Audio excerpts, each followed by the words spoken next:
Oke, Bismillahirrahmanirrahim. Assalamualaikum warahmatullahi wabarakatuh. Selamat malam rekan-rekan mahasiswa kelompok satu dan kelompok 2.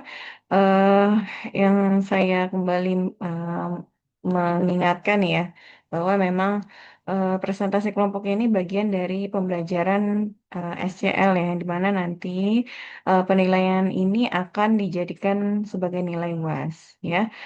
Oke, untuk kelompok pertama silakan untuk maju terlebih dahulu untuk presentasi waktu dan layar saya persilakan.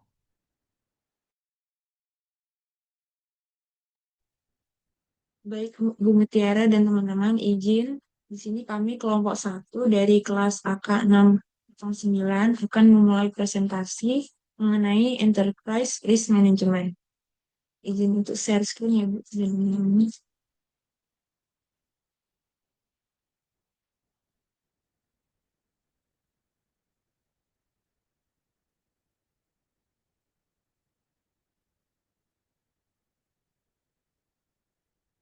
Baik, pertama-tama kami akan memperkenalkan anggota dari kelompok kami. Yang pertama ada Kak Afin Nur Hidayah, yang kedua ada Kak Ahmad Injil Anwar, yang ketiga ada Kak Sofia Suci Marzalena, yang keempat ada saya sendiri, Afifah Nurdiana, dan yang kelima ada Albert Raja.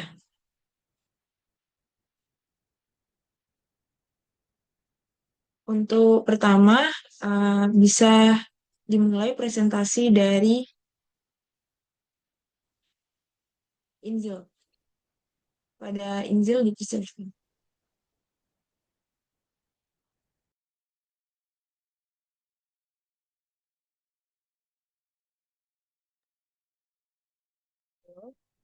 Em, yang pertama adalah definisi ya.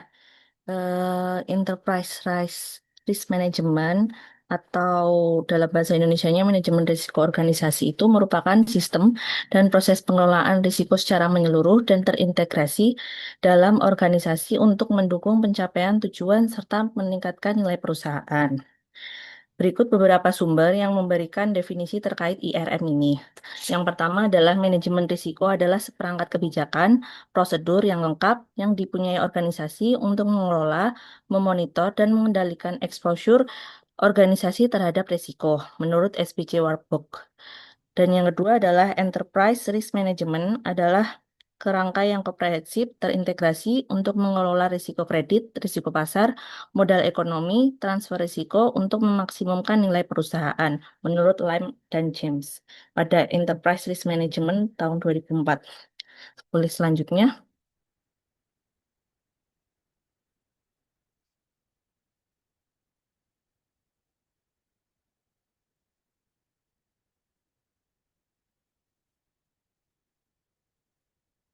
Menurut Coso, ERM merupakan proses yang melibatkan manajemen, dewan direksi, dan seluruh personil organisasi untuk mengidentifikasi serta mengelola risiko sesuai toleransi perusahaan agar tujuan organisasi tersebut tercapai. Coso memberi format terkait IRM yang menunjukkan bahwa IRM adalah manajemen risiko yang begitu komprehensif. Terdapat 8 komponen IRM, yaitu internal environment dan yang ke bawah.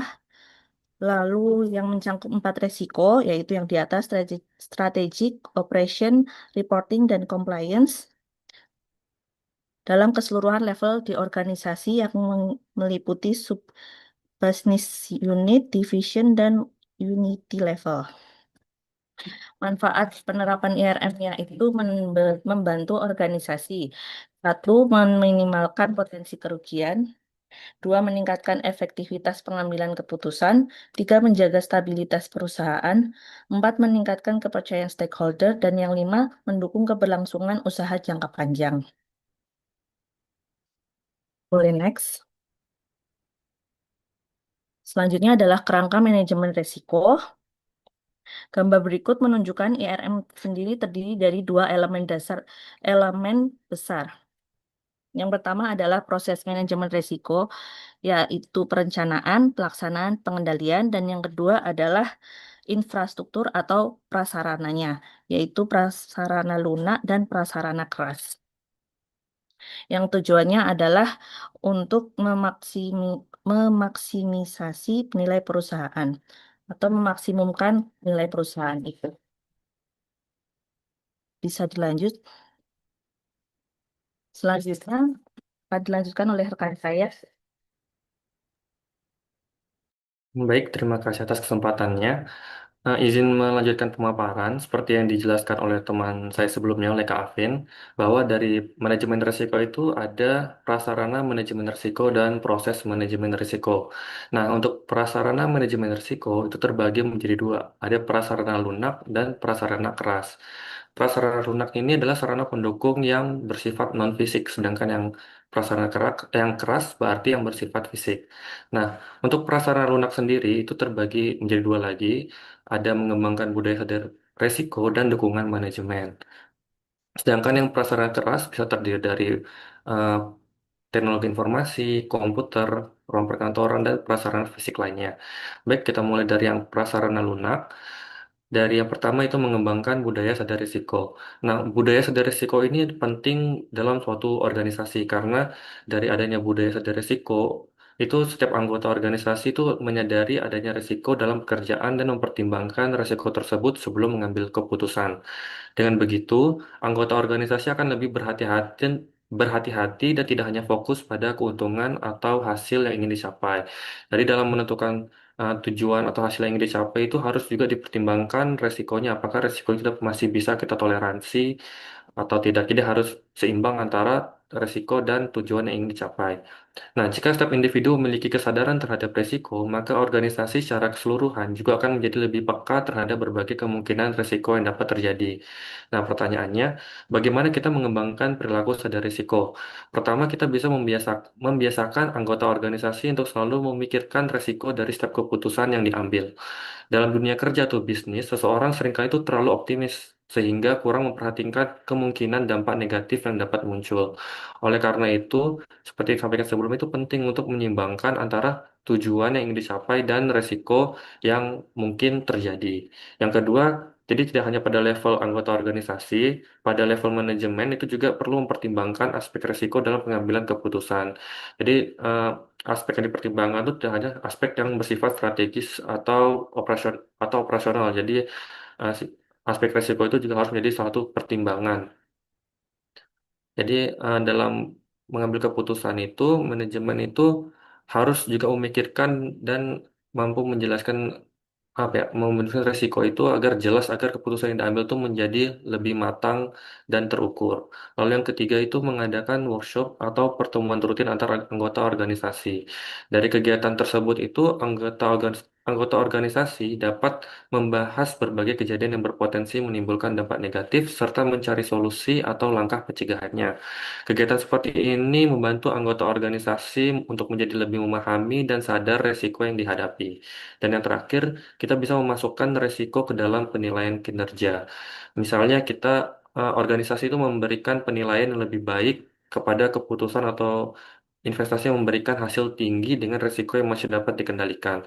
Dengan cara tersebut, anggota organisasi akan lebih berhati-hati dalam mengambil keputusan dan budaya sadar risiko dalam organisasi dapat berkembang dengan lebih baik.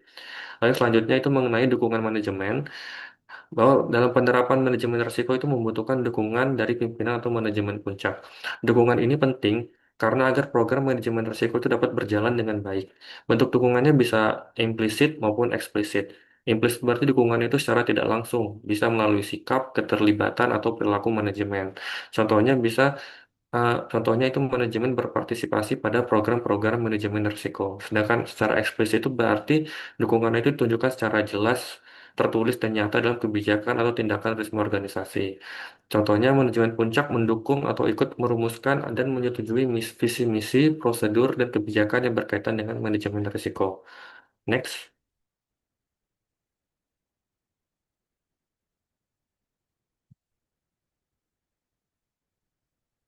Yang selanjutnya itu mengenai prasarana keras. Jadi seperti dijelaskan sebelumnya bahwa prasarana keras itulah sarana pendukung yang bersifat fisik dan keberadaan prasarana keras ini cukup penting karena dalam proses manajemen risiko itu membutuhkan dukungan teknologi dan fasilitas yang memadai.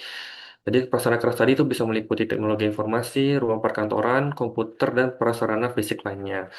Nah, contohnya itu komputer dan sistem informasi digunakan untuk mengolah data risiko, menyusun laporan, serta melakukan pemantauan risiko secara lebih cepat dan akurat. Sedangkan ruang kerja dan fasilitas fisik lainnya diperlukan agar koordinasi, evaluasi, dan komunikasi antar anggota organisasi dapat berjalan dengan lancar. Dengan fasilitas yang memadai, organisasi dapat lebih mudah melakukan identifikasi risiko, ukuran, risiko, pelaporan, dan pengambilan keputusan yang berkaitan dengan risiko, hingga pada akhirnya mendukung pencapaian tujuan organisasi. Oke, selanjutnya. Nah, selanjutnya setelah membahas terkait prasarana, kita akan lanjut ke proses manajemen risiko. Untuk proses manajemen risiko sendiri ada 3 tahapan, itu dari perencanaan, pelaksanaan, hingga pengendalian. Nah, untuk yang tahapan pertama terkait perencanaan, yang selanjutnya. Nah, untuk perencanaan sendiri itu merupakan ya core ya inti dari proses manajemen risiko karena dari perencanaan ini semuanya itu dimulai sehingga sangat penting untuk perencanaan itu dilakukan dengan matang. Nah, sebagai langkah pertama itu kita bisa menetapkan visi, misi, dan tujuan dari manajemen risiko yang akan dilakukan. Karena dari visi misi ini akan digunakan sebagai dasar dalam melangkah ke proses selanjutnya. Setelah itu kita bisa menetapkan target, kebijakan, dan prosedur. Untuk penetapannya kita bisa dari yang bersifat umum dulu, lalu nanti kita akan lebih tarik lagi hingga ke target, kebijakan, dan prosedur yang lebih khusus. Dan juga untuk visi misi dan kebijakan dan prosedur ini lebih baik dituangkan secara tertulis. Karena melalui dokumen yang tertulis itu memudahkan dalam pengarahan sekaligus menegaskan dukungan manajemen terhadap program manajemen risiko. Mungkin sekian dari saya, akan lanjutkan oleh rekan saya.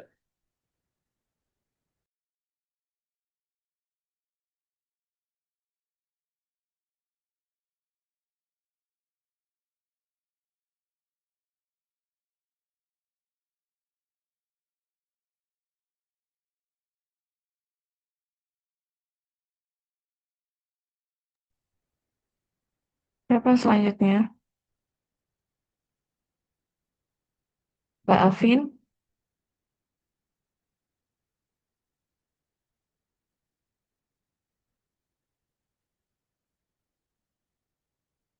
Ya, silakan di backup saja, Mas Ahmad.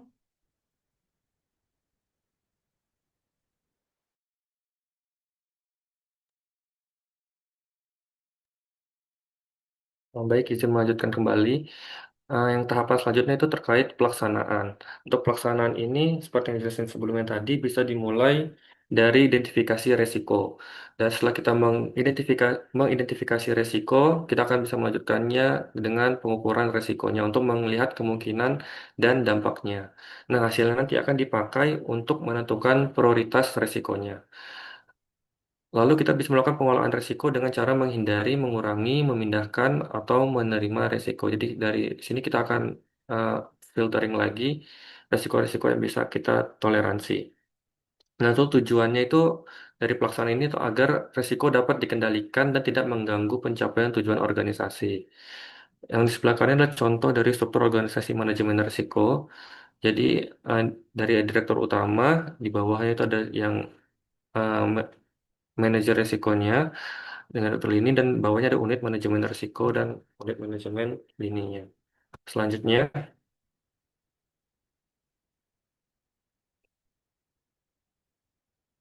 dan ini tahapan yang terakhir yaitu pengendalian. Pada tahap pengendalian ini dilakukan setelah risiko itu berhasil diidentifikasi, diukur, dan dikelola. Tujuannya itu untuk memastikan manajemen risiko berjalan efektif. Kegiatan utama itu meliputi evaluasi berkala terhadap pelaksanaan manajemen risiko. Hasil pengendalian nanti dituangkan dalam laporan manajemen risiko. Laporan ini disusun sebagai bahan umpan balik untuk perbaikan berikutnya. Untuk formatnya sendiri, laporan itu dapat berbeda bagi setiap organisasi dan tiap kegiatan. Oke, selanjutnya.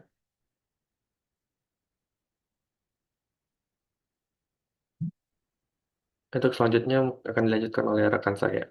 Itu terkait kesimpulan. Baik, untuk kesimpulan dari Enterprise Risk Management ini berfungsi untuk yang pertama, yakni meminimalkan potensi kerugian, yakni membantu organisasi dalam mengurangi kemungkinan terjadinya kerugian finansial maupun operasional yang disebabkan oleh risiko. Yang kedua, meningkatkan efektivitas pengambilan keputusan, yakni memberi dasar yang lebih kuat bagi manajemen untuk mengambil keputusan dengan mempertimbangkan dari aspek resiko dan bukan hanya berpatok pada hasil yang ingin dicapai. Yang ketiga, yakni menjaga stabilitas perusahaan dengan membantu organisasi tetap stabil di tengah ketidakpastian melalui pengelolaan risiko yang terukur dan terencana. Yang keempat, meningkatkan kepercayaan stakeholder, yakni memberikan jaminan kepada pemangku kepentingan bahwa organisasi dikelola secara profesional dan sadar akan resiko. Yang kelima, mendukung keberlangsungan usaha jangka panjang, yakni memastikan organisasi memiliki sistem yang tangguh untuk menghadapi tantangan di masa depan guna menjaga kelangsungan hidup perusahaan. Inti dari enterprise risk management ini yakni memberikan manajemen risiko berfungsi untuk memberikan perlindungan bagi organisasi dari ancaman risiko yang dapat menimbulkan kerugian bagi perusahaan.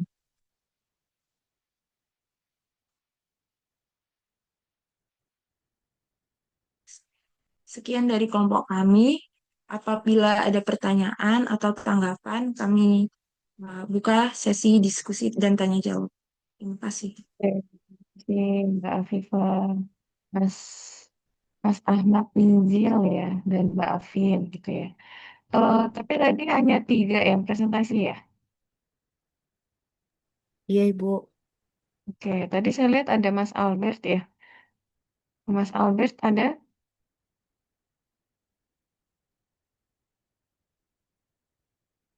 Oke ya.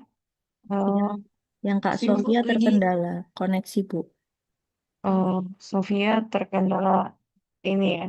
Koleksi jadi tidak bisa hadir ya. Oke, tapi dalam pembuatan ikut kontribusi. Ikut kontribusi, Bu, yang Sofia. Oke.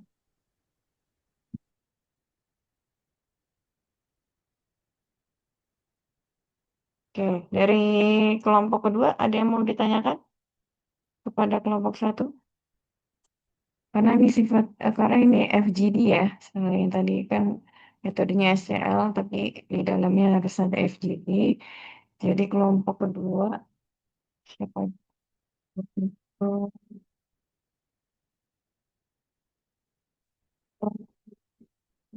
di Mas Andreas, di adik saya. Izin mungkin boleh bertanya, Bu. Oke, silakan Mas Andi. Siap. Mungkin terima kasih atas kesempatannya, Bu Mutiara. Sebelumnya saya ingin mengucapkan luar biasa sekali teman-teman kelompok satu yang telah menyajikan presentasinya. Mungkin saya eh, pengen berdiskusi aja sih terkait yang prasarana lunak dan prasarana keras gitu ya. Jadi kalau misalnya yang saya lihat itu kan, kalau yang lunak itu kan budaya apa ya namanya awareness gitu ya, lebih ke kesadaran masing-masing anggota di organisasi tersebut gitu ya kalau misalnya kita eh, kasusnya perusahaan gitu. Nah, berarti sebagus-bagusnya prasarana keras gitu ya, misalnya kita udah punya alat untuk memonitoring gitu ya sebuah risiko, tapi kalau misalnya dari individunya gitu ya, untuk lunaknya atau jiwa integritasnya dia itu lemah gitu, jadi sebenarnya sama aja gitu ya atau mungkin bisa diberikan contoh gitu ya untuk teman-teman kelompok satu gitu ya. Sebenarnya lebih penting yang mana sih antara perasaan akal lunak atau perasaan akal keras ini gitu atau sebenarnya dua-dua ini sama-sama melengkapi gitu ya. Kalau misalnya salah satu ada yang rendah itu jadi akan goyang gitu ya sebuah organisasi gitu. Mungkin atau mungkin bisa dikasihkan juga contoh dalam kehidupan nyata gitu ya atau mungkin pada saat kita di dalam suatu organisasi gitu mungkin itu aja sih terima kasih.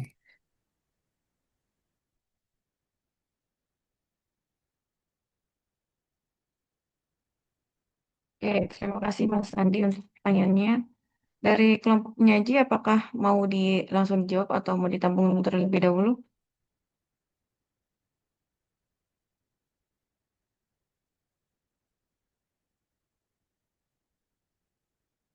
Gimana, Mbak Afin?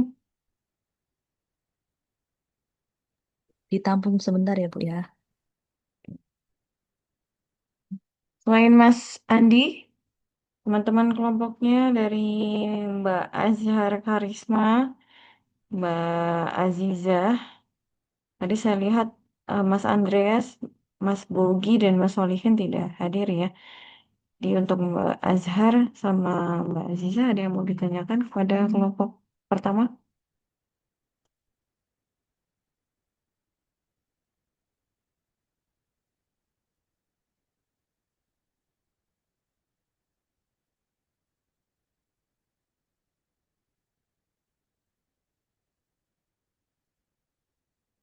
Gimana teman-teman? Kalau tidak ada direspon saja ya, yang sudah diwakili oleh Mas Andi.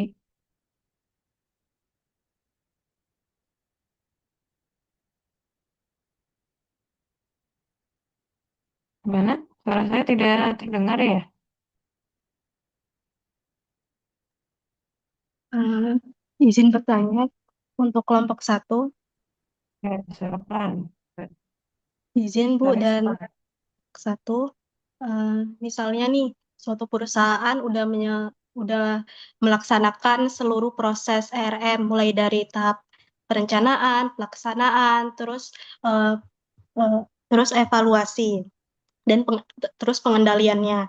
Kemudian tetap terjadi kegagalan pada perusahaan tersebut. Contohnya pada kasus Nokia kemarin, pada kasus Nokia tersebut. Nah, apakah apakah itu terjadi? Kenapa hal itu bisa terjadi? Padahal dia sudah menjalankan semua proses ERM mulai dari awal sampai dengan akhir. Apakah itu? Apakah mereka tidak bisa mengelompokkan jenis resiko? Apakah terdapat resiko di luar kendali mereka atau bagaimana? Terima kasih. Terima kasih Mbak Azhar ya. Oke, mau ditampung dulu Mbak Afin?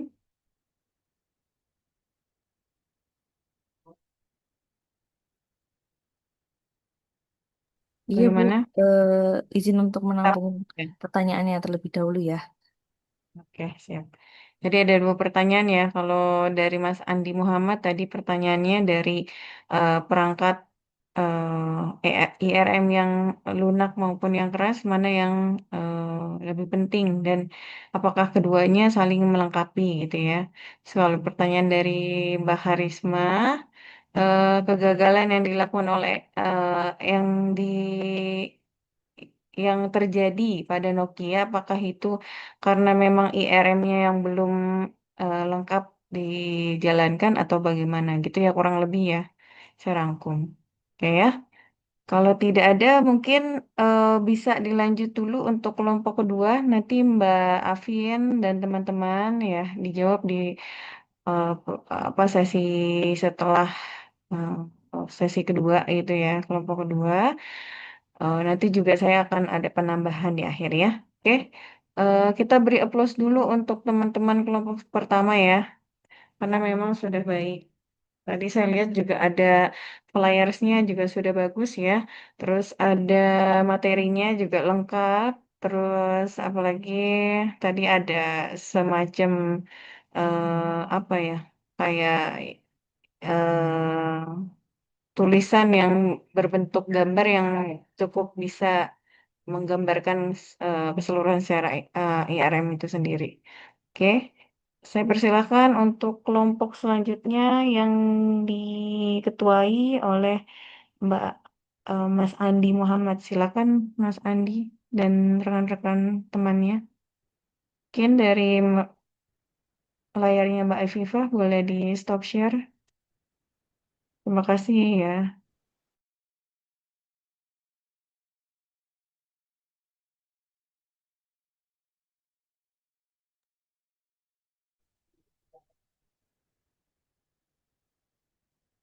Tes-tes apakah suara saya sudah terdengar? Ya, terdengar Mas.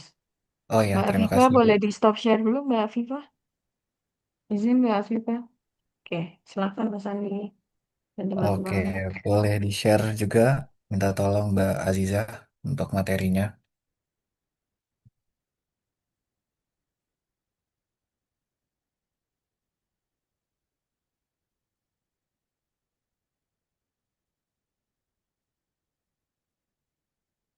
Oke, sudah terlihat ya, Ibu dan teman-teman semuanya. Bismillahirrahmanirrahim. Assalamualaikum warahmatullahi wabarakatuh. Selamat malam untuk kita semua. Mohon izin Ibu Mutiara dan rekan-rekan semuanya, kami dari kelompok 2 akan mempresentasikan materi manajemen risiko terkait risk identification. Ya, sebelum itu, izinkan kami memperkenalkan diri terlebih dahulu. Dimulai dari saya sendiri, Andi Muhammad Novletik Abri. Kemudian ada Mbak Azizah Kolbi Salama. Selanjutnya ada Mbak Azhar Karisma Putri Harhab. Dan Mas Bogi Mukja Lanang Pranayoga. Oh ya, sebelumnya mohon izin Ibu, untuk kelompok kami sejatinya itu beranggotakan 6 orang ya. Namun sampai dengan saat ini kami kesulitan ya untuk mencari anggota kami yang bernama Mas Andreas dan Mas Solihin gitu. Jadi untuk presentasi kali ini untuk kedua nama tersebut mungkin tidak terlibat gitu ya. Oke, langsung saja kita masuk ke materi yang pertama. Saya berikan kepada Mbak Aziza waktu dan tempat, saya silakan.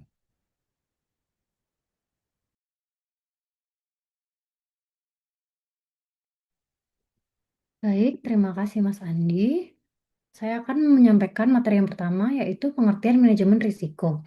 Manajemen risiko adalah pendekatan terstruktur untuk mengelola ketidakpastian yang mengancam pencapaian tujuan organisasi. Menurut ISO 31000-2018, manajemen risiko didefinisikan sebagai aktivitas terkoordinasi untuk mengarahkan dan mengendalikan organisasi terkait dengan risiko. Pentingnya manajemen risiko diantaranya yaitu melindungi aset dan sumber daya dari kerugian finansial, reputasi, dan operasional, mendukung pencapaian sasaran melalui alokasi sumber daya yang lebih efektif, memenuhi kepatuhan regulasi, meningkatkan ketahanan organisasi terhadap krisis, serta membangun kepercayaan pemangku kepentingan. Identifikasi risiko. Identifikasi risiko adalah proses sistematis menemukan, mengenali, dan mencatat risiko yang dapat memengaruhi sasaran organisasi. Hasilnya berupa risk register yang menjadi dasar analisis berikutnya. Menurut COSO IRM Framework, identifikasi risiko mencakup pengenalan terhadap event atau kejadian yang berpotensi terjadi, sumber risiko internal dan eksternal, dan area dampak terhadap organisasi. Konsep dasar risiko diantaranya yaitu ada peril, kejadian yang menimbulkan kerugian, misalnya kebakaran atau banjir, hazard, kondisi yang meningkatkan kemungkinan terjadinya peril, exposure, objek yang terpapar risiko dan berpotensi rugi, serta loss, kerugian aktual, langsung atau tidak langsung. Hubungan identifikasi dan pengukuran risiko.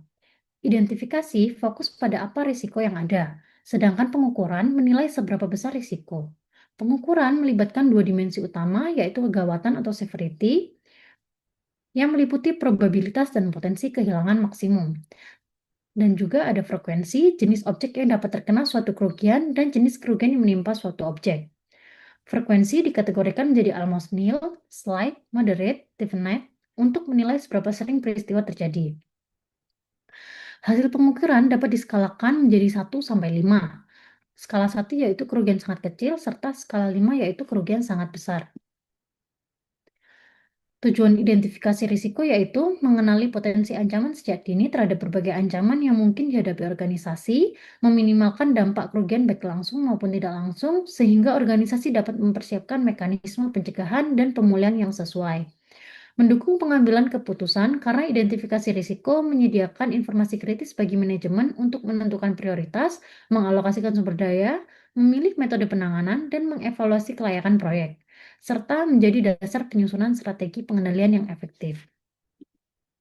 Slide selanjutnya akan dilanjutkan oleh rekan saya.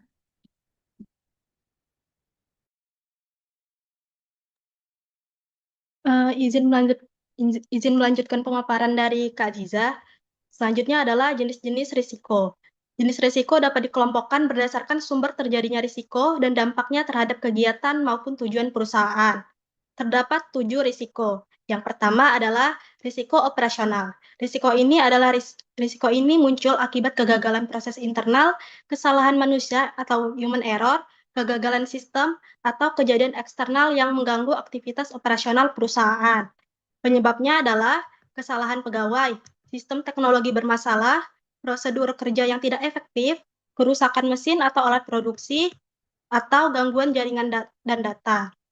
Dampak yang diakibatkan adalah kerugian finansial, aktivitas operasional terganggu, penurunan kualitas layanan, penurunan produktivitas perusahaan. Contohnya adalah kesalahan pencatatan transaksi, sistem informasi mengalami error, dan mesin produksi rusak sehingga produksi berhenti. Risiko operasional sering terjadi dalam kegiatan sehari-hari perusahaan. Walaupun terlihat kecil, jika tidak dikendalikan dapat menyebabkan kerugian besar dan menghambat proses bisnis. Risiko selanjutnya adalah risiko keuangan. Risiko ini berkaitan dengan ketidakpastian kondisi keuangan perusahaan, termasuk pengolahan dana, investasi, utang, dan perubahan kondisi pasar. Dampaknya adalah penurunan laba perusahaan, kesulitan pendanaan, ketidakpastian cash flow, dan kerugian investasi. Contohnya adalah piutang pelanggan tidak dibayar, nilai investasi menjadi turun, atau kurs mata uang asing berubah drastis. Salah satu contohnya adalah waktu COVID-19 terjadi masalah keuangan dikarenakan banyak perusahaan yang mengalami penurunan pendapatan. Risiko keuangan ini sendiri sangat mempengaruhi kestabilan perusahaan. Jika tidak dikelola dengan baik, perusahaan dapat mengalami kesulitan likuiditas, bahkan kebangkrutan. Risiko selanjutnya adalah risiko strategis. Risiko ini muncul akibat kesalahan dalam pengambilan keputusan bisnis atau kegagalan perusahaan menyesuaikan strategi dengan perubahan lingkungan bisnis. Dampaknya adalah kehilangan pangsa pasar, penurunan daya saing, target perusahaan gagal tercapai, dan penurunan pertumbuhan bisnis.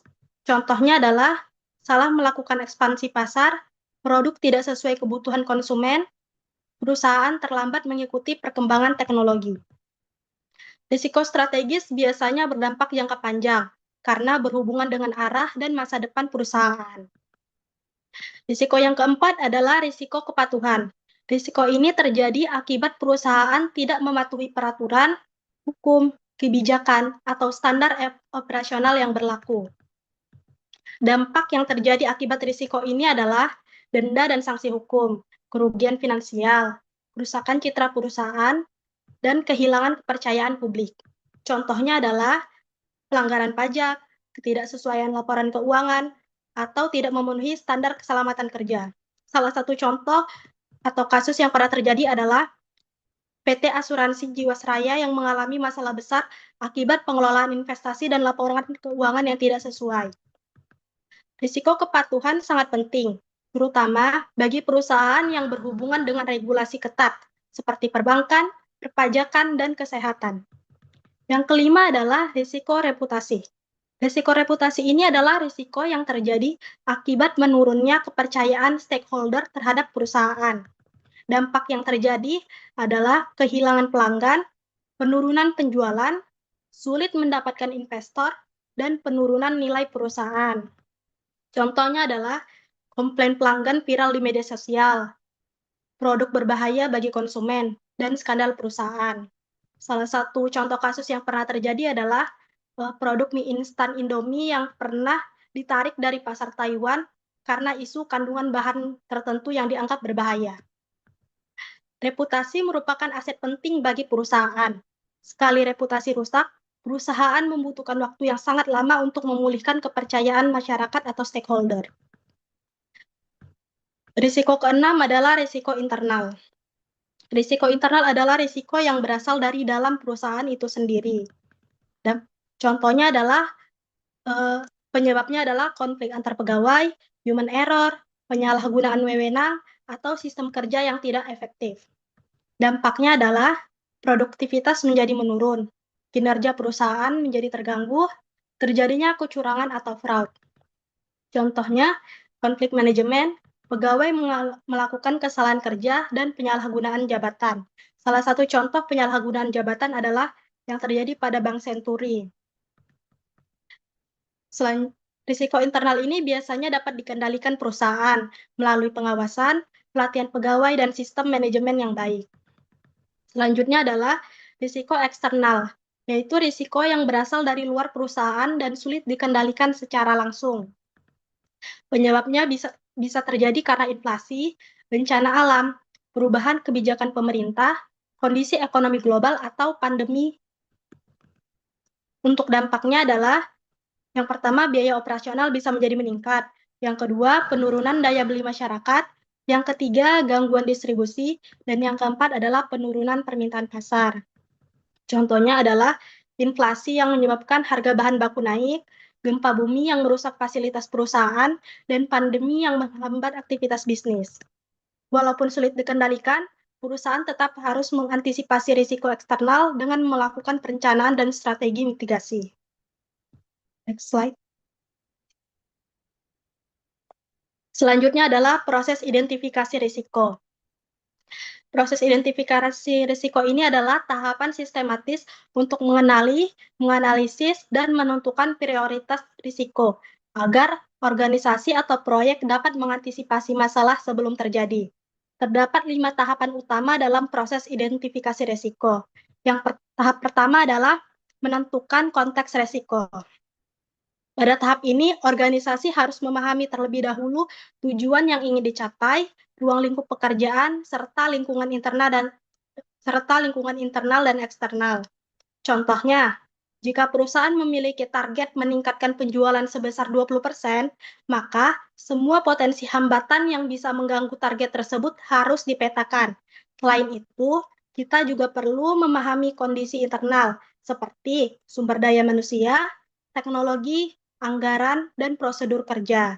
Sedangkan faktor eksternal dapat berupa regulasi pemerintah, kondisi ekonomi, persaingan pasar, maupun perkembangan teknologi.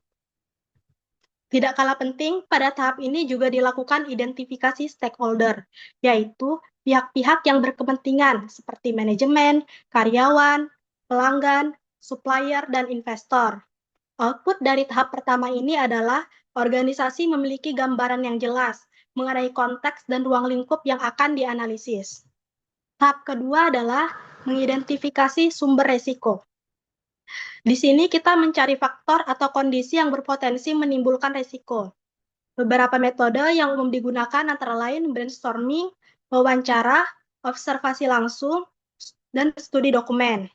Selain itu dapat digunakan juga analisis SWOT. Contoh sumber risiko misalnya kesalahan manusia, kerusakan sistem, keterlambatan supplier, perubahan regulasi, hingga bencana alam. Output dari tahap kedua ini adalah daftar lengkap potensi risiko yang mungkin terjadi. Tahap ketiga, menganalisis kemungkinan terjadinya risiko. Setelah semua risiko teridentifikasi, langkah berikutnya adalah tahap ketiga ini. Pertanyaannya, seberapa besar peluang risiko tersebut terjadi? Biasanya digunakan skala 1 sampai dengan 5. Skor 1 itu artinya sangat rendah, skor 2 rendah, skor 3 sedang, skor 4 tinggi, dan skor 5 itu adalah sangat tinggi. Sebagai contoh, jika risiko server down sudah beberapa kali terjadi dalam 1 tahun, maka kemungkinan terjadinya dapat dinilai tinggi. Misalnya, skornya diberi nilai 4. Penilaian ini biasanya mempertimbangkan frekuensi kejadian sebelumnya, kondisi saat ini, serta efektivitas kontrol yang sudah ada.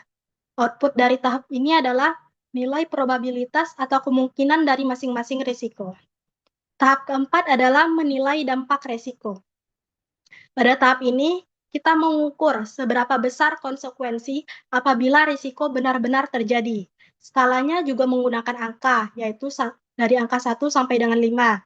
1 yang berarti dampaknya sangat kecil, sedangkan 5 berarti dampaknya sangat besar. Dampak yang dinilai dapat mencakup berbagai aspek. Yang pertama, aspek keuangan, seperti kerugian finansial atau pembengkakan biaya. Yang kedua, aspek operasional, seperti terganggunya proses produksi atau layanan.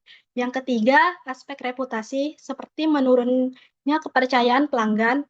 Dan yang keempat, aspek hukum, misalnya denda atau tuntutan legal. Dan kelima adalah aspek keselamatan kerja. Sebagai contoh, Kebocoran data pelanggan dapat menimbulkan kerugian besar, baik dari sisi reputasi maupun sanksi hukum, sehingga dampaknya bisa dinilai dengan angka 5 atau sangat besar. Output dari tahap ini adalah nilai dampak untuk setiap resiko. Tahap yang terakhir, yaitu menentukan prioritas risiko.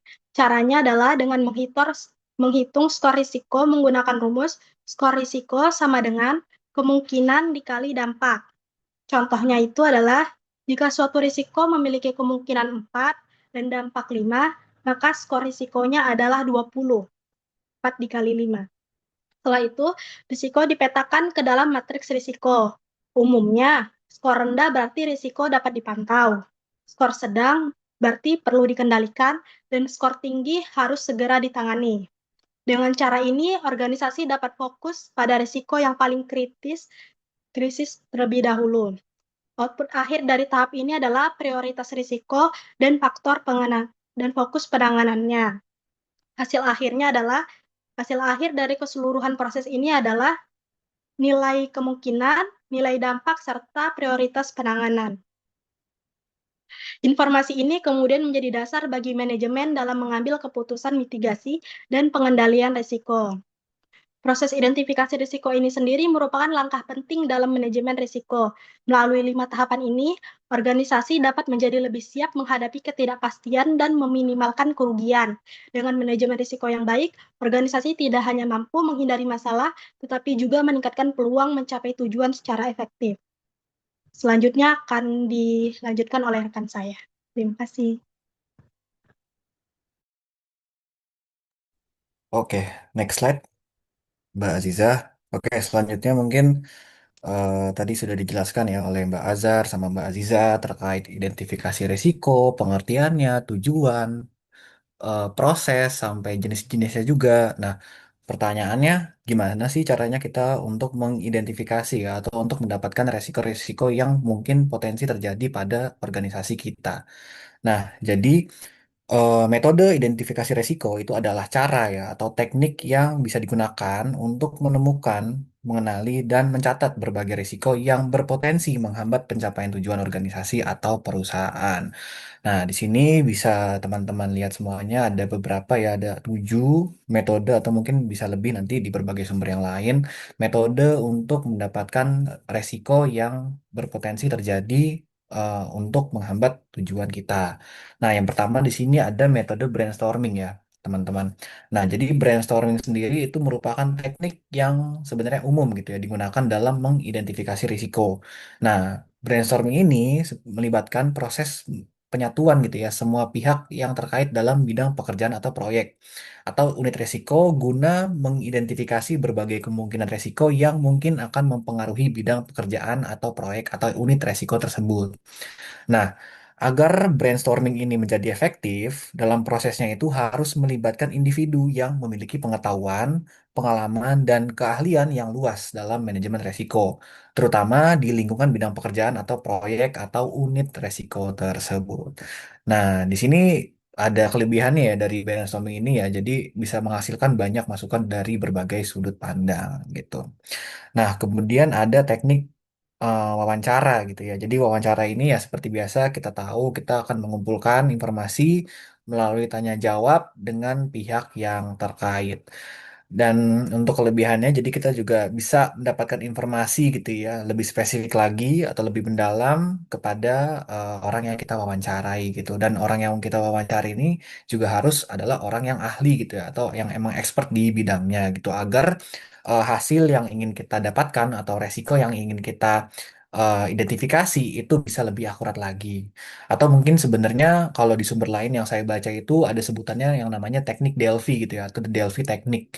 Jadi teknik Delphi ini merupakan teknik yang dapat digunakan dengan melibatkan para ahli juga ya, kurang lebih sama seperti brainstorming untuk mengidentifikasi resiko atau memperkirakan dampak dan probabilitas dari resiko spesifik yang telah diidentifikasi.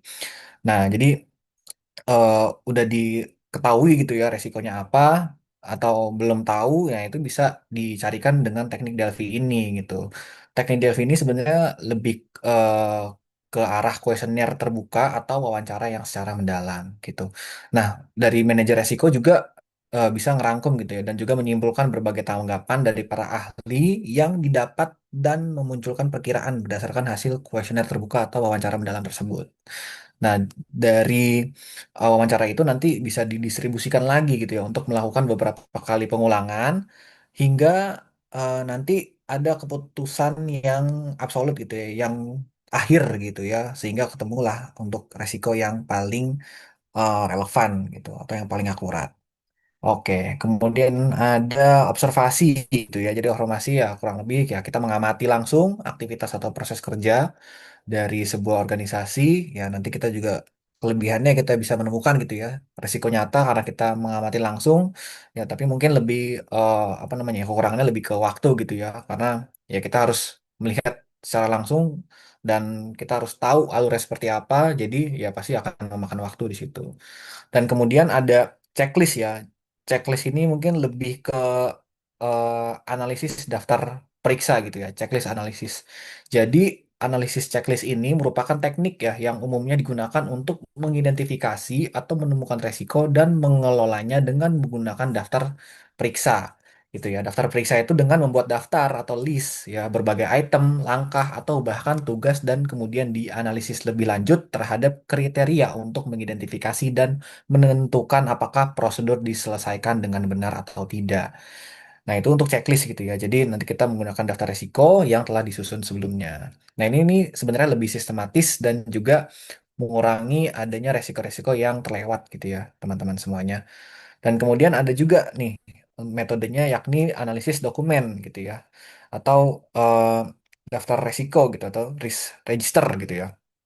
Jadi ini sebenarnya lebih ke kita menelah laporan gitu ya, catatan-catatan atau dokumen-dokumen historis gitu ya, yang telah dibuat dari organisasi tersebut. Nah, ini juga sebenarnya lebih perlu ahli gitu ya, lebih expert yang lebih mengerti proses bisnis dari organisasi tersebut gitu. Nah, ini sama juga kurang lebih sama seperti checklist, jadi real gitu ya dan juga lebih akurat gitu.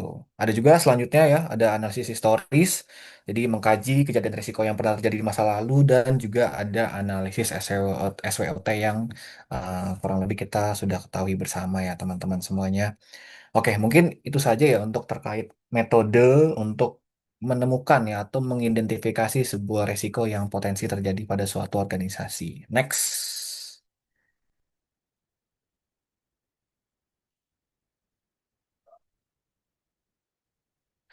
Nah, selanjutnya pengukuran ya. Jadi pengukuran resiko itu ya adalah tahap lanjutan gitu ya. Jadi setelah kita identifikasi, selanjutnya apa? Ya udah kita ketemu nih semuanya dari berbagai metode yang telah kita lakukan. Udah kita wawancara, observasi, terus juga checklist gitu ya. Terus juga kita analisis berdasarkan historis. Nah, udah kita ketemu nih semuanya resiko-resiko yang mungkin terjadi. Apa selanjutnya? Ya, selanjutnya adalah kita ukur gitu ya, yang disebut sebagai pengukuran resiko. Nah, pengukuran risiko itu adalah proses menilai gitu ya, seberapa besar tingkat risiko berdasarkan kemungkinan terjadinya dan dampak yang ditimbulkan. Jadi tujuannya sebenarnya untuk menentukan prioritas penanganan dari risiko tersebut gitu. Jadi tidak semua risiko itu signifikan gitu ya teman-teman. Tidak semua resiko itu mungkin tanda kutip penting gitu ya. Ada yang mungkin sifatnya itu ya memang beresiko, cuman eh, dia itu sifatnya jarang terjadi dan tidak terlalu berdampak signifikan. Nah, itu kan berarti suatu risiko yang tidak terlalu penting gitu ya teman-teman semuanya. Nah, jadi sebenarnya kalau misalnya dari berbagai sumber ya intinya terdapat dua komponen gitu ya pengukuran resiko, yakni probabilitas gitu ya atau kemungkinan atau bahasa Inggrisnya likelihood atau dampak impact gitu ya atau apa namanya signifikansi gitu ya kalau misalnya di sumber-sumber lain yang saya baca. Jadi intinya itu aja untuk pengukuran resiko ya teman-teman untuk komponen yang nanti akan kita nilai pada masing-masing risiko. Nah, biasanya untuk mengukur agar lebih mudah itu kita gambarkan dalam suatu matriks gitu ya, seperti teman-teman yang bisa lihat pada gambar di sebelah kanan sana gitu. Jadi ada dua level gitu ya pada setiap apa namanya kolomnya. Ya, jadi untuk kolom ke kanan itu untuk level dampak, untuk komponen level dampak. Dan kemudian untuk baris ke bawah itu untuk komponen level kemungkinan atau probabilitas gitu ya. Jadi untuk level kemungkinan, untuk komponen kemungkinan itu ada 5 ya, 5 indikator gitu, ada 5 indikator. Jadi dinilai dengan angka 1, 2, 3, 4, 5. Nah, apa artinya? Kalau misalnya angkanya 1 itu berarti eh, hampir tidak terjadi ya resiko yang telah kita temui itu gitu ya. Jadi resiko itu kemungkinan nggak akan terjadi nih gitu. Ya udah berarti kita hitung di angka 1 gitu ya. Kita tandain di angka 1. Nah, semakin ke atas itu akan semakin akan terjadi gitu ya. Jadi kalau misalnya udah di angka 5 itu udah hampir pasti terjadi. Nah, itu untuk komponen level kemungkinan. Nah, kalau untuk komponen level dampak atau impact itu apa? Ya sama, ada 5 juga gitu ya. Dimulai dari 1, nah itu untuk resiko dengan dampak yang less gitu ya, atau tidak signifikan, sampai ke akhir di 5 itu untuk resiko dengan dampak yang sangat signifikan gitu. Nah, jadi kalau misalnya di materi yang di-share ya sama Bu Mutiara di Edlink itu mungkin istilahnya itu bahasa Inggrisnya almost nil gitu ya untuk yang level frekuensi gitu ya. Almost nil itu sebenarnya sama aja itu di nomor 1 sebenarnya atau hampir nil atau tidak ada gitu. Kemudian ada moderate gitu ya sedikit ada gitu ya atau ini bisa dikategorikan ke jarang atau kadang-kadang gitu ya atau slight sampai definite. Definite itu sudah pasti ada gitu. Nah, kalau pasti ada itu kan sama ya kurang lebih sama dengan yang di nomor 5 yang ada di slide ini atau hampir pasti terjadi gitu. Nah, kalau misalnya untuk level dampak ya itu sama sih ya kalau di materi yang diberikan kita di LMS itu tingkat kerugian juga sama untuk kalau misalnya semakin kecil angkanya itu semakin kecil juga dampak yang kita terima gitu. Oke, next. Jadi sebenarnya tujuan gitu ya untuk mengukur resiko gitu ya itu sebenarnya untuk memahami ya karakteristik dari resiko itu dengan baik gitu ya. Kemudian kita juga bisa mengukur dari besar kecilnya risiko dan kita juga bisa melihat ya seberapa besar dampak dari resiko tersebut gitu ya terhadap individu atau organisasi dan pada akhirnya nanti kita bisa melakukan skala prioritas dari resiko tersebut gitu. Oke, next mungkin untuk Mas Bogi apakah sudah hadir ya? Belum ada ya Mas Bogi ya. Mungkin Mas Bogi lagi ada dinas ya. Tadi informasinya sedang mungkin jaringannya kurang bagus di daerah sana. Mungkin saya coba bantu saja ya. Jadi di sini eh, identifikasi risiko ya tadi sama ada merupakan proses berbagai kemungkinan yang terjadi yang dapat menghambat tujuan organisasi atau perusahaan. Ya, jadi kalau misalnya kita studi kasusnya ya, contoh seperti perusahaan toko online, jadi ada sebuah perusahaan e-commerce yang mengalami peningkatan transaksi digital gitu ya. Namun perusahaan itu sebenarnya sedang menghadapi berbagai risiko yang dapat mengganggu operasionalnya gitu. Jadi apa saja ya, misalnya contoh ya kalau misalnya perusahaan penghasil barang gitu kan bisa aja nanti operasionalnya terganggu ketika listriknya mati gitu ya, atau mungkin eh, perusahaan provider internet gitu ya. Kalau bagaimana kalau misalnya servernya lagi down gitu ya, seperti yang Mbak Azhar yang sebutkan ya, itu bisa masuk ke dalam kategori resiko gitu ya.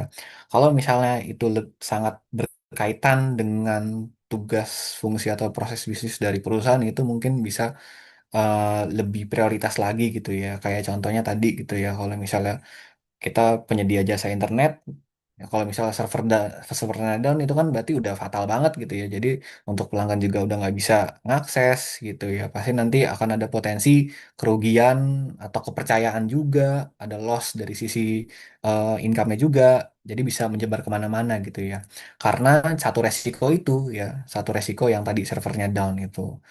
Padahal cuma satu resiko tapi sangat berdampak signifikan gitu. Nah inilah pentingnya kita untuk mengidentifikasi serta nanti ketika sudah kita identifikasi, kita ukur, nah nanti kita bisa kendalikan. Nah itu atau kita bisa antisipasi gitu. Oke, next.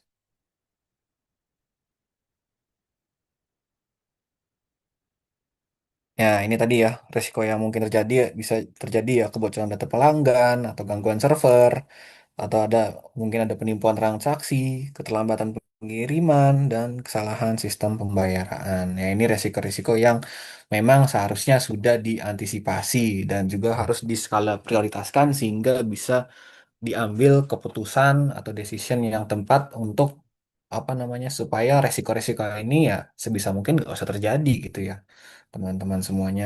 Oke, next.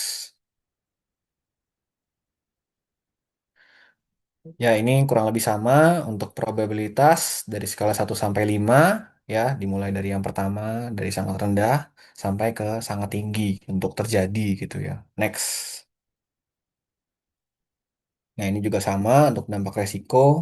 Lanjut, Mbak Aziza. Nah, ini ya untuk penentuan level resiko gitu ya. Jadi secara sederhana untuk menentukan level dari resiko itu sendiri ya rumusnya probabilitas dikalikan dengan dampak gitu ya. Probabilitas yang telah kita ukur dan dampak yang telah kita ukur juga gitu. Nah, kalau misalnya tadi gangguan server gitu ya. Gangguan server probabilitasnya 4. 4 itu kan berarti sering gitu ya, sering terjadi gitu ya. Nah, itu ya udah kita taruh di 4 gitu. Berarti ini udah bahaya nih. Nah, kalau misalnya dampaknya ternyata juga sangat signifikan gitu ya, dan kita taruh di 4, berarti ini sama-sama tinggi nih, sama-sama tinggi resikonya gitu loh. Sehingga angka 16 ini ya ibaratnya adalah angka yang cukup tinggi gitu ya. Harus segera diantisipasi gitu atau dicari bagaimana supaya kita bisa menurunkan gitu ya atau mungkin kita bisa transfer gitu resiko ini bisa lebih rendah lagi gitu ya. Jadi semakin besar hasilnya akan semakin tinggi level resikonya gitu. Juga ada kebocoran data gitu ya dengan probabilitas yang mungkin kadang-kadang terjadi, tapi sekalinya terjadi dampaknya itu sangat signifikan, ya itu juga bisa bahaya juga gitu ya. Karena ada jadi angka 15 gitu ya kalau kita kalikan gitu ya. Nah, ini juga perlu dijadikan perhatian untuk organisasi gitu. Nah, maksimalnya berapa? Maksimalnya ya tadi ya. Karena kalau misalnya kita 5 sama 5 ya berarti 25 gitu ya paling tinggi. Nah, oke, next.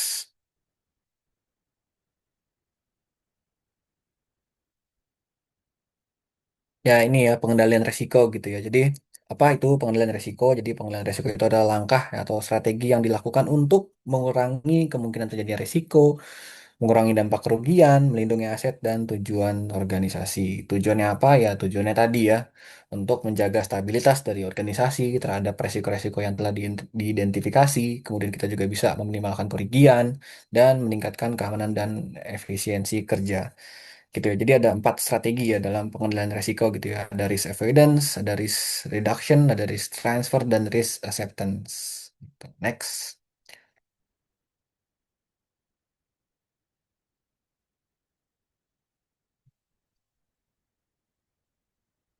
Ya, ini ya untuk gambarannya terkait pengendalian resiko. Jadi ada 4 tadi ya, risk avoidance, risk reduction, transfer, dan acceptance.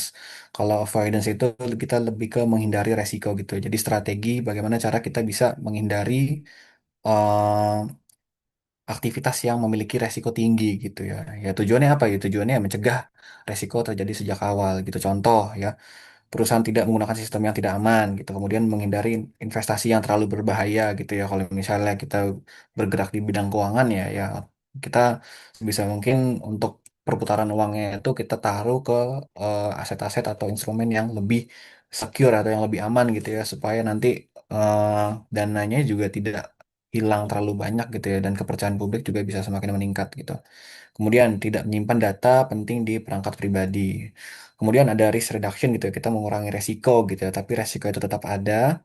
Ya, itu dapat dilakukan dengan apa? Dengan semacam pengawasan, ya, pelatihan. Ya, pelatihan itu mungkin lebih ke karyawan gitu ya. Nah, pelatihan karyawan untuk bisa lebih aware lagi ya, ya masuk lagi ke materi yang pertama ya terkait tadi ya prasangka lunak gitu ya, supaya mereka memiliki kesadaran atas resiko yang bisa timbul ketika mereka melakukan atau mengambil sebuah keputusan gitu ya. Kemudian bisa juga ada sistem keamanan dan juga SOP kerja gitu. Contohnya apa ya? Untuk pengawasan ya kita bisa memasang antivirus gitu ya atau firewall pada perangkat-perangkat supaya tidak ada malware atau virus yang dapat em, berpotensi untuk terjadinya kebocoran data gitu ya. Kemudian ada pelatihan keselamatan kerja, kemudian backup data rutin. Kemudian untuk risk selanjutnya ya strateginya ya risk transfer gitu ya. Nah ini yang mengalihkan resiko gitu. Jadi intinya gimana cara kita bisa memindahkan gitu tanggung jawab resiko kepada pihak lain gitu dengan cara seperti menggunakan asuransi ya asuransi kalau misalnya terjadi kebakaran nah itu sudah di cover gitu ya dengan asuransi jadi meskipun kita ada kerugian tapi ada suatu pihak lain yang bisa atau berani menanggung atas kerugian yang telah kita timbulkan gitu terus kemudian bisa juga outsourcing dan kontrak kerja. Tujuannya apa? Tujuannya untuk mengurangi beban kerugian dari perusahaan gitu ya. Kemudian yang terakhir ada risk acceptance atau menerima resiko gitu ya. Jadi kita menerima resiko karena dampaknya kecil atau biaya penanganannya lebih besar gitu ya. Jadi memang ada beberapa resiko-resiko yang tidak signifikan dan itu ya memang ya kita abaikan saja gitu ya. Kita terima gitu ya. Ya lebih baik kita fokus kepada resiko-resiko yang lebih tinggi ketimbang yang kecil-kecil gitu ya ibaratnya gitu. Nah ini resikonya apa? Ya, resikonya pun sebenarnya jarang terjadi gitu ya, dan juga kerugiannya kecil dan masih dapat ditoleransi. Contohnya apa? Contohnya risiko keterlambatan pengiriman gitu ya, atau kerusakan alat-alat yang sederhana. Next.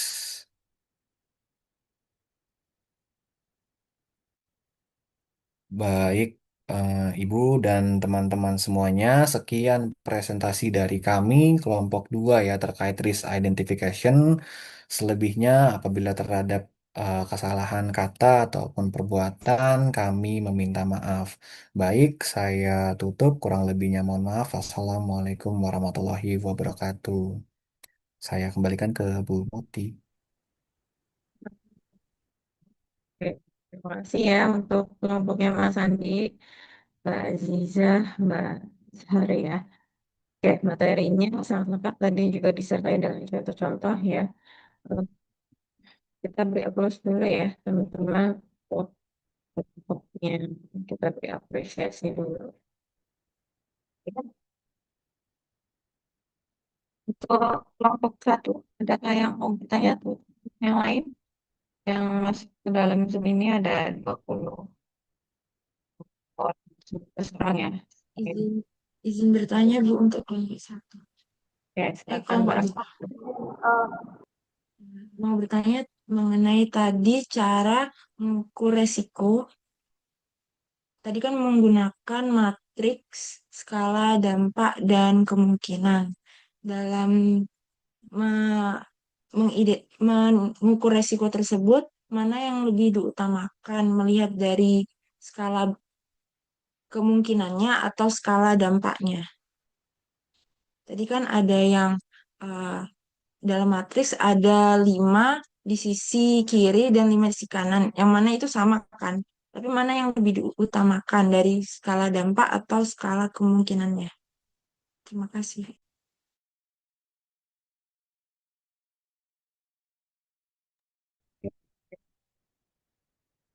Selanjutnya ada di kolom chat Mas Andi. Banyak perusahaan baru sadar pentingnya manajemen risiko setelah terjadinya krisis ya. Menurut pendapat kelompok dua, ya apa yang menjadi penyebab utama perusahaan sering terlambat mengantisipasi risiko? Contohnya pada perusahaan Kodak ya, yang gagal beradaptasi dengan teknologi kamera digital di saat saingnya berlomba-lomba mengembangkan teknologi di bidang. Oke, lagi mau ditanyakan Mbak Afifa dari kelompok satu lagi ya.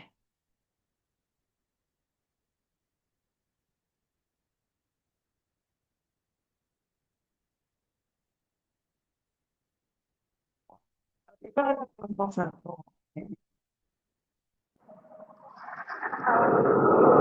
Jadi Mas Tony itu berapa?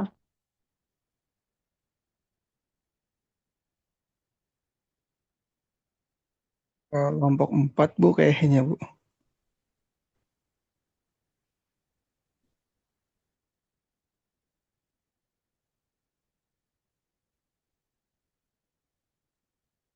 Oke, oke, tambung. Terlebih dahulu, hmm, dijawab.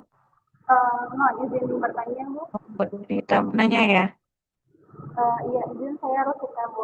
Hmm. Tadi kaitannya sama ada kaitan pertanyaannya dengan yang probability, dampak, dan probabilitas gitu, Bu. Ini pasti lebih ke studi studi kasus yang sudah terjadi gitu. Jadi ada salah satu survei kepuasan pengguna layanan, kemudian di situ ada salah satu poinnya itu uh, penilaian dari dari yang diambil surveinya gitu. Nah, salah satu poinnya adalah bahwa layanan ini bersifat gratis. Namun, ketika respondennya Tidak, itu tidak info bahwa ya, itu gratis, kemudian dia dapat kayak jaringannya nggak bagus deh. Jadinya nggak terlalu jelas ya. Di Mas Andi apakah suaranya baru Vita? Iya. Iya Bu, di suara saya juga agak kerasa-kerasat dan kecil juga, jadi kurang jelas juga. Di jaringannya di Apakah sudah terdengar? ya sudah terdengar.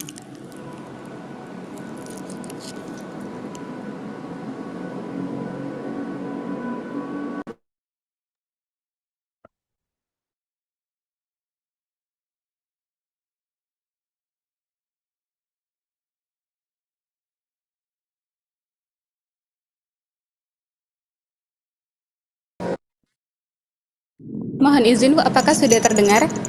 Ya, silakan. Tanya. Mohon izin Bu, ini kaitannya terkait dampak dan risiko tadi Bu. Jadi ketika ada survei kepuasan pengguna layanan, kemudian nilai yang didapatkan itu jelek karena respondennya itu tidak terinfo bahwa layanannya itu gratis. Nah, dari poin-poin skala tadi antara skala 1 sampai 5 itu yang lebih siapa saja yang harus dilibatkan untuk menentukan skala itu sehingga dampak yang diakibatkan itu bisa maksimal gitu Bu, karena yang tadinya layanan gratis ketika responden tidak terinfo maka nilai yang didapatkan itu bisa tidak sesuai gitu, maka skala prioritasnya bagaimana seperti itu.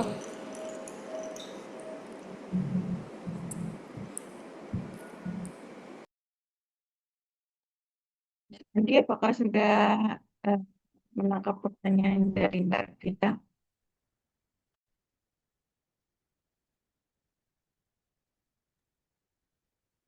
Mohon izin Bu, tadi saya agak putus-putus. Mbak Tadi Fokus. terkait survei kepuasan layanan gitu ya. Terus sebenarnya layanannya gratis gitu, tapi gimana tadi agak kurang. Penilai yang jelek ya, Mbak Vita ya.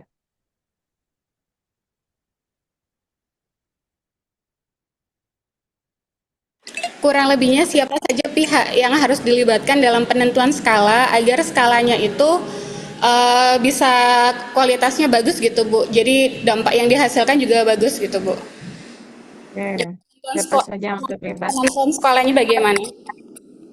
Ya, siapa saja yang terlibat dalam pengukuran risiko tersebut sehingga dampaknya terhadap namanya Betul. perusahaan. Ya, terima kasih. Seperti itu ya Mas Andi ya. Oke. Ada lagi? Tidak ada. Silakan dari kelompok pertama tadi menjawab pertanyaan dari Mas Andi dan dari Mbak Azhar Risma. Silakan.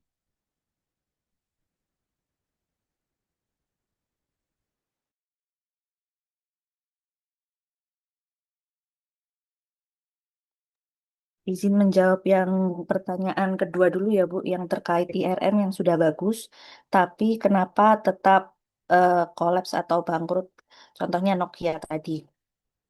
Menurut kami, pada intinya sebenarnya IRM sudah dirancang dengan sedemikian rupa, namun masih tetap bisa mengalami kegagalan bahkan kolaps itu karena pada dasarnya bukan alat untuk menghilangkan seluruh resiko, melainkan hanya mengelola dan meminimalkan dampak resiko itu sendiri. Jadi masih ada kemungkinan terjadinya risiko yang dialami oleh perusahaan. Nokia itu merupakan salah satu contoh disrupsi teknologi akibat gagalnya atau kurang adaptifnya perubahan teknologi gitu, Ibu. Sehingga em, karena perubahan kemajuan teknologi yang menjadi Android itu, Nokia yang awalnya sangat besar waktu tahun 2004-an itu lama-kelamaan menurun gitu. Apa performanya semakin menurun dan semakin tersaingi oleh perusahaan-perusahaan elektronik lainnya gitu. Kurang lebih begitu, Bu. Oke ya, ini ya sudah Izin menjawab tadi. menambahkan, Bu. Ya silakan Mbak Afifah. Izin menambahkan jawaban Mbak Afin.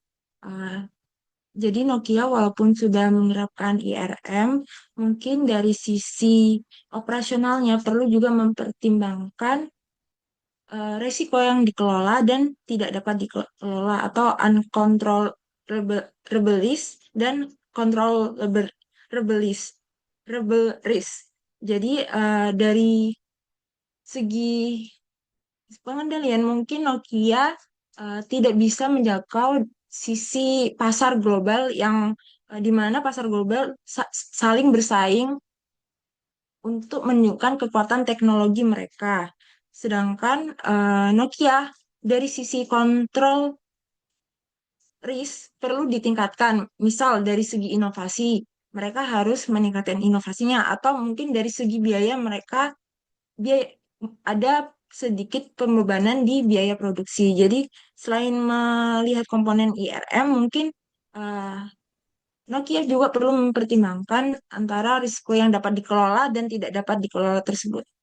Dan eh, persaingan global, pasar global merupakan risiko yang tidak dapat dikelola atau tidak dapat dikontrol oleh Nokia. Sekian dari saya, Bu.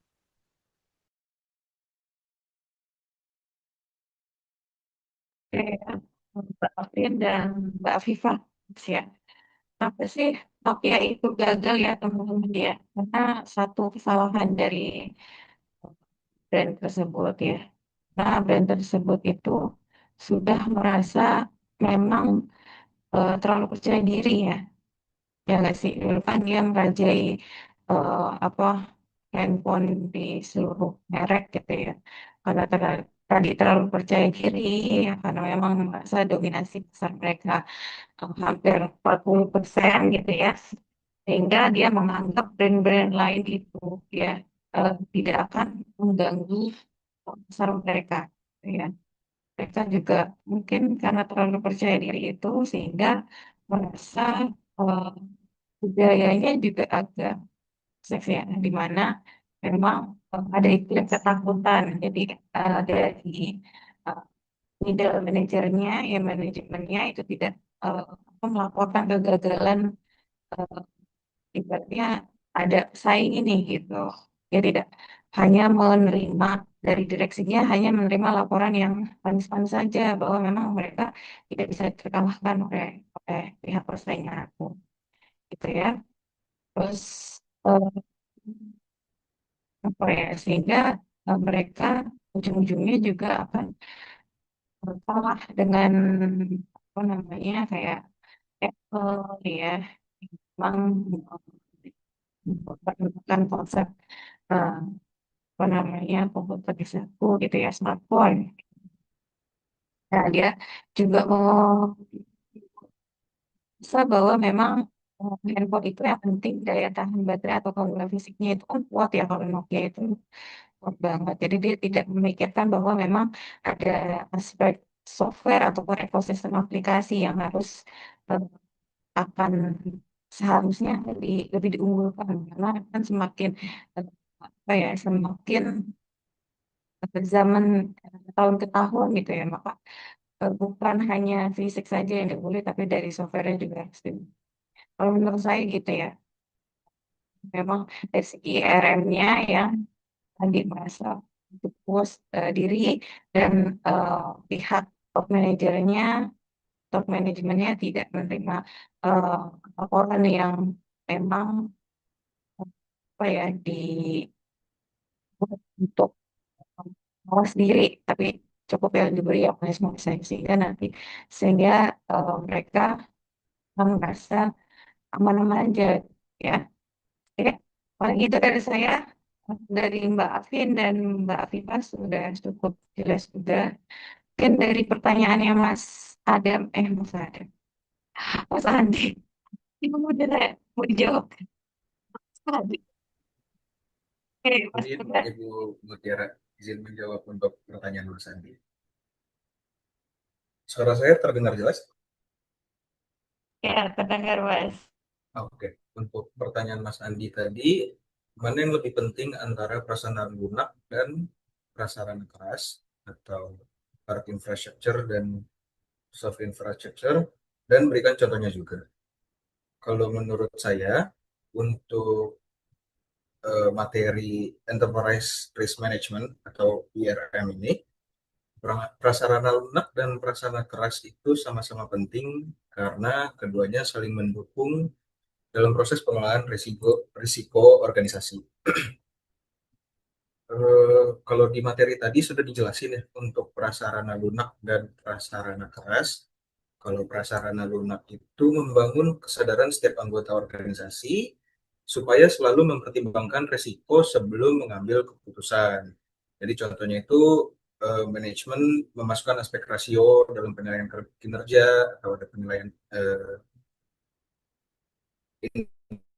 kerja gitu ya. Lalu mengadakan workshop atau pelatihan manajemen risiko dan dibutuhkan pemimpin yang mendukung program tersebut. Lalu untuk prasarana keras itu adalah fasilitas fisik yang membantu pelaksanaan manajemen risiko.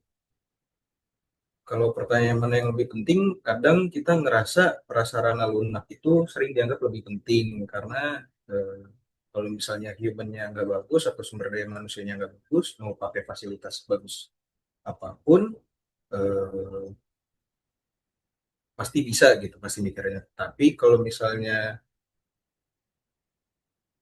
tidak didukung juga dengan prasarana keras atau hard infrastructure-nya, eh, semuanya akan jadi sama aja ya, percuma.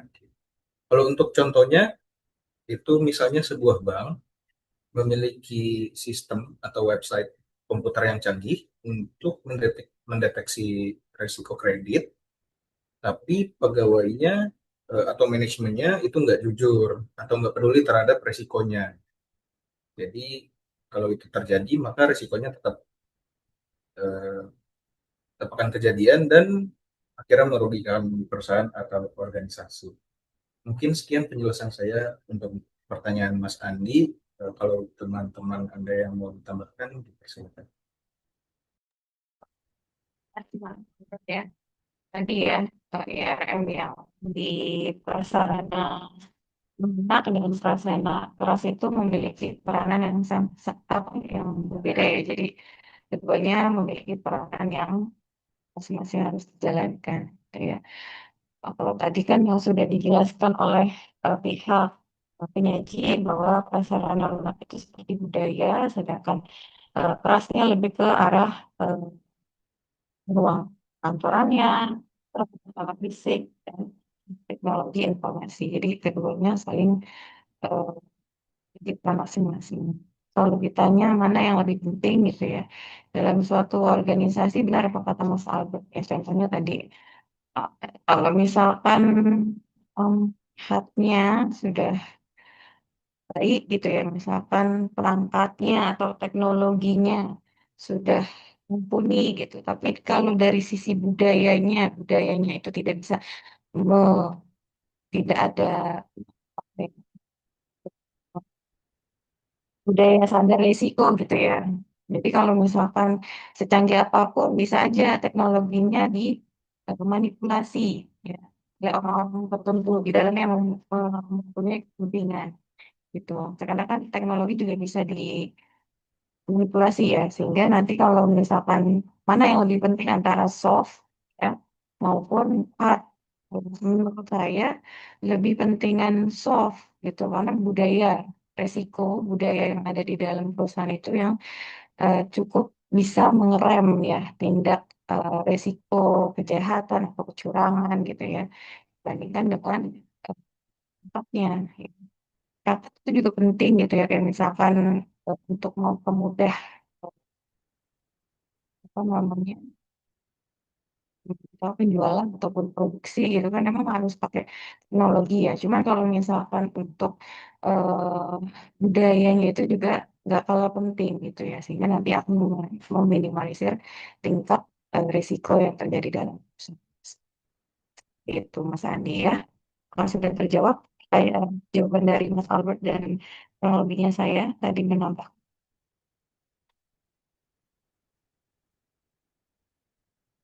Sudah ya Mas Andi ya. Oke, silakan.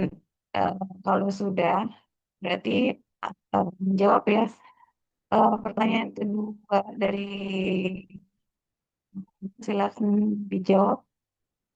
Pertanyaan dari teman-teman kelompok satu dan yang lain sudah bisa dijawab oleh kelompok dua. Sudah bisa dijawab, Bu. Ya, silakan Mas Andi mau jawab yang mana dulu? Mau jawab pertanyaan yang pertama ya, kalau nggak salah dari Mbak Afifa tadi ya, terkait resiko gitu, dalam mengukur resiko itu komponen mana yang lebih diutamakan gitu ya, apakah skala dampak atau skala kemungkinan gitu ya. Mungkin sebelumnya mau izin Bu Muti, mungkin kalau misalnya saya mungkin bisa dikoreksi, kalau misalnya pertanyaannya seperti itu, ya itu sebenarnya dua-duanya itu penting ya untuk Mbak Afifah ya. Jadi kalau misalnya kita masih dalam proses pengukuran resiko ya itu ya tetap dua-duanya itu tetap kita utamakan gitu ya. Maksudnya kita menilai secara netral gitu ya dari resiko yang telah kita identifikasi gitu ya. Ya nanti maksudnya kita nggak berat gitu ya di bobot dampak gitu ya. Oh ini dampaknya gimana gimana gimana gimana gimana gitu ya. Ketimbang kita memikirkan probabilitas gitu ya. Enggak, kalau menurut saya mungkin dua-duanya itu harus tetap kita nilai secara seimbang gitu ya. Sehingga kita bisa mendapatkan nilai eh, level prioritas yang lebih akurat gitu ya Mbak Viva ya. Nah, baru nanti setelah kita dapat gitu ya dari tiap-tiap resiko dari list-list resiko itu kan udah dapat tuh nilai resikonya berapa gitu ya antara perkalian dari dampak dan skalanya probabilitasnya.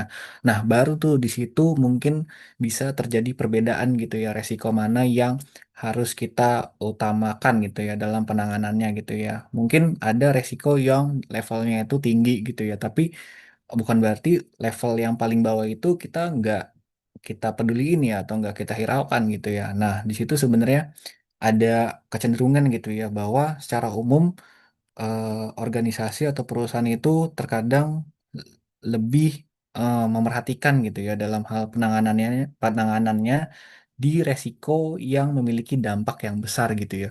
Meskipun sebenarnya untuk skala kejadiannya itu sebenarnya kecil gitu ya, tapi karena dia dampaknya besar gitu ya, kadang secara mental gitu organisasi itu bisa lebih menganggap bahwa resiko ini sebenarnya besar gitu loh.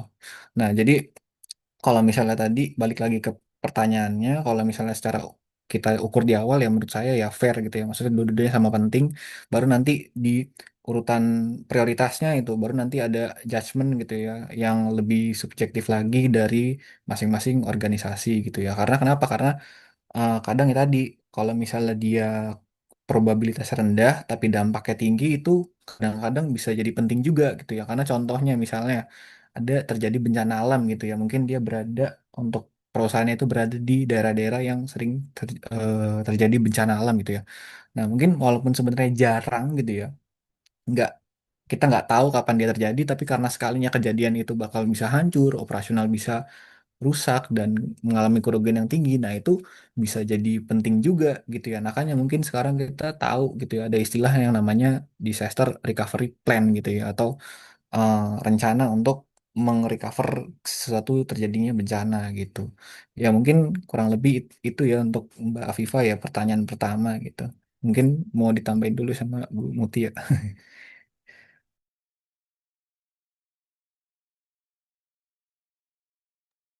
Saya sepakat ya, semuanya harus kita belajar ya dari apa namanya pandemi kemarin. Sudah seharusnya setiap perusahaan itu juga harus membuat apa ya rencana untuk yang akan terjadi jika memang kalau ada apa namanya kejadian-kejadian yang di organ kita. Oke, makasih Mas Sandi untuk pemaparannya, jawabannya.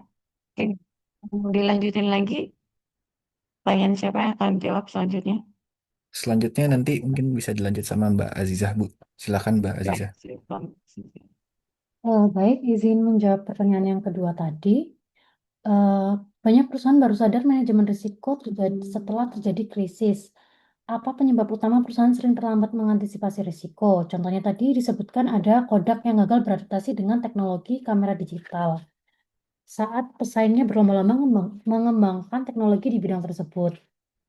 Nah, yang menyebabkan hal tersebut diantaranya ada yang pertama fokus berlebihan pada hasil jangka pendek.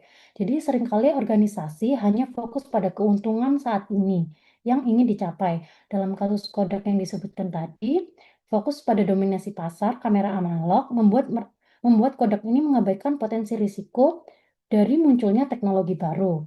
Sehingga manajer cenderung hanya mempertimbangkan aspek strategis dan operasional tanpa menimbang aspek risiko yang menyertainya. Yang kedua ada lemahnya budaya sadar risiko. Budaya sadar risiko ini kan bertujuan agar setiap individu dalam organisasi mempertimbangkan risiko sebelum mengambil keputusan. Jika individu tidak memiliki kesadaran terhadap risiko, organisasi menjadi kurang peka terhadap berbagai kemungkinan ancaman di masa depan. Selain itu, kurangnya kebiasaan untuk selalu memikirkan risiko dari setiap keputusan strategis menyebabkan perusahaan baru bereaksi setelah risiko tersebut menjadi krisis yang nyata. Kemudian yang ketiga ada dukungan manajemen yang lemah. Penerapan manajemen risiko yang efektif membutuhkan dukungan penuh dari pimpinan atau manajemen puncak. Dukungan ini dianggap bersifat eksplisit jika manajemen puncak ikut merumuskan dan menyetujui visi, misi, serta prosedur yang berkaitan dengan manajemen risiko. Banyak perusahaan gagal, salah satunya Kodak itu, karena manajemen risiko tidak dituangkan dalam dokumen tertulis seperti kebijakan dan target, yang dapat menegaskan dukungan pimpinan dan memudahkan pengarahan bagi seluruh organisasi. Kemudian yang keempat ada kegagalan dalam identifikasi risiko. Jika seorang manajer risiko gagal mengidentifikasi suatu risiko, maka risiko tersebut tidak akan pernah diukur atau dikelola, seperti ancaman teknologi digital terhadap film analog. Lalu kegagalan identifikasi ini merupakan kegagalan kritis yang seringkali berujung pada kehancuran perusahaan, karena ancaman yang tidak terdeteksi tidak masuk dalam prioritas penanganan. Kemudian kurangnya evaluasi dan pengendalian berkala. Manajemen risiko bukanlah proses sekali jadi harus ada tahap pengendalian. Tahap ini bisa mencakup evaluasi berkala terhadap pelaksanaan manajemen risiko untuk memastikan sistem tetap efektif di tengah perubahan zaman. Sekian jawaban dari saya. Mungkin ada teman-teman dari kelompok 2 yang mau menambahkan atau dari Ibu Muti.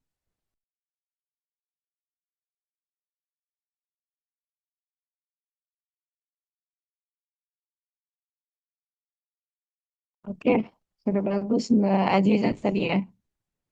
Sama kasusnya seperti Nokia ya. Nggak terlalu.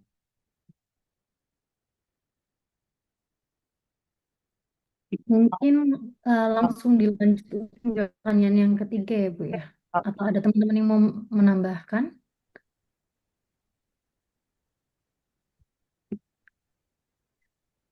Jika tidak ada bisa dilanjut. Silakan kepada Mbak Azhar Karisma.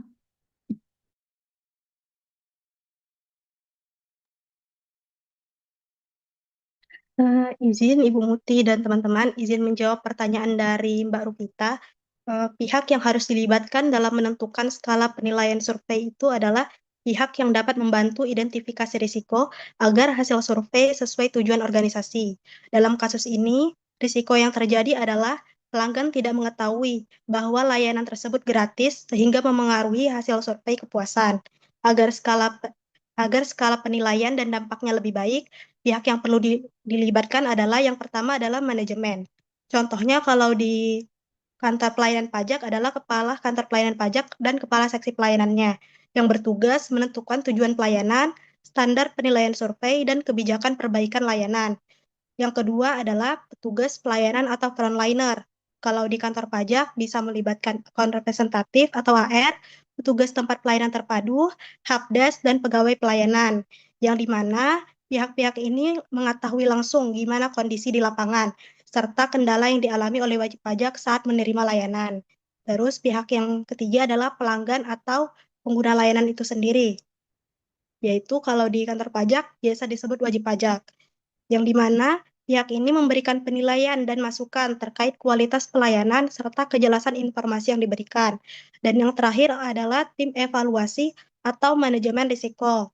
Kalau di kantor pajak bisa contohnya adalah tim kepatuhan internal, pegawai penyusun laporan survei pelayanan, dan pimpinan terkait, yang dimana bertugas menganalisis penyebab rendahnya hasil survei, mengidentifikasi risiko pelayanan, dan menentukan strategi pengendalian risiko. Metode identifikasi risiko yang dapat digunakan adalah yang pertama, brainstorming, yaitu diskusi bersama tim untuk mencari penyebab risiko. Yang kedua adalah wawancara, yang berguna untuk memperoleh informasi langsung dari pelanggan atau stakeholder. Dan yang terakhir adalah observasi, yaitu mengamati secara langsung apakah informasi layanan tersebut gratis sudah terlihat dengan jelas atau tidak. Jadi, agar hasil survei baik dan dampaknya positif, instansi atau perusahaan harus melibatkan berbagai pihak dalam identifikasi risiko dan memastikan informasi layanan tersampaikan dengan jelas kepada pelanggan atau stakeholder. Terima kasih.